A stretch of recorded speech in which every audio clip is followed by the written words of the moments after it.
نضر بن انس نے بیان کیا ان سے بشیر بن نہیک نے اور ان سے ابو ہریرہ رضی اللہ عنہ نے کہ نبی کریم صلی اللہ علیہ وسلم نے فرمایا عمرہ جائز ہے، اور عطا نے کہا کہ مجھ سے جابر رضی اللہ عنہ نے نبی کریم صلی اللہ علیہ وسلم سے اسی طرح بیان کیا۔ صحیح بخاری حدیث نمبر 2626۔ شعبہ نے بیان کیا قتادہ سے کہ میں نے انس رضی اللہ عنہ سے سنا، آپ نے بیان کیا کہ مدینے پر دشمن کے حملے کا خوف تھا، اس لیے نبی کریم صلی اللہ علیہ وسلم نے طلحہ رضی اللہ عنہ سے ایک گھوڑا جس کا نام مندوب تھا مستعار لیا، پھر آپ اس پر سوار ہوئے، صحابہ بھی ساتھ تھے۔ پھر جب واپس ہوئے تو فرمایا ہمیں تو کوئی خطرے کی چیز نظر نہ آئی، البتہ یہ گھوڑا ہم نے سمندر کی طرح تیز دوڑتا پایا۔ صحیح بخاری حدیث نمبر 2627۔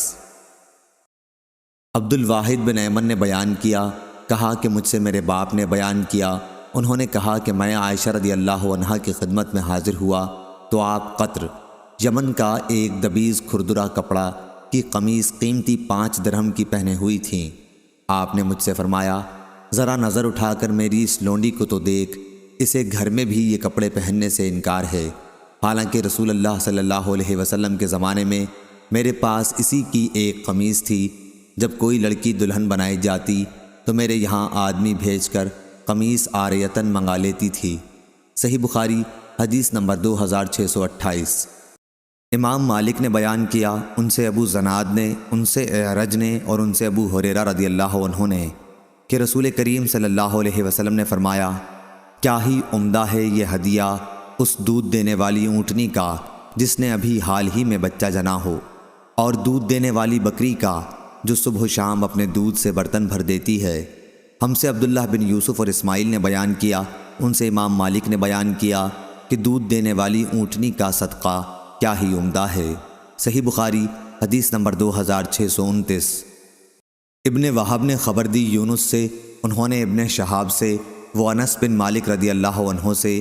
کہ جب مہاجرین مکے سے مدینہ آئے تو ان کے ساتھ کوئی بھی سامان نہ تھا، انصار زمین اور جائیداد والے تھے۔ انصار نے مہاجرین سے یہ معاملہ کر لیا کہ وہ اپنے باغات میں سے انہیں ہر سال پھل دیا کریں گے اور اس کے بدلے مہاجرین ان کے باغات میں کام کیا کریں۔ حضرت انس رضی اللہ عنہ کی والدہ ام سلیم جو عبداللہ بن ابی طلحہ رضی اللہ عنہ کی والدہ بھی تھیں، انہوں نے رسول اللہ صلی اللہ علیہ وسلم کو کھجور کا ایک باغ ہدیہ دے دیا تھا،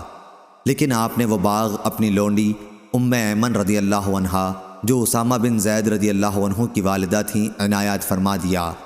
ابن شہاب نے بیان کیا کہ مجھے انس بن مالک رضی اللہ عنہ نے خبر دی کہ نبی کریم صلی اللہ علیہ وسلم جب خیبر کے یہودیوں کی جنگ سے فارغ ہوئے اور مدینہ تشریف لائے تو مہاجرین نے انصار کو ان کے تحائف واپس کر دیے جو انہوں نے پھلوں کی صورت میں دے رکھے تھے۔ حضرت صلی اللہ علیہ وسلم نے انس رضی اللہ عنہ کی والدہ کا باغ بھی واپس کر دیا اور ام ایمن رضی اللہ عنہ کو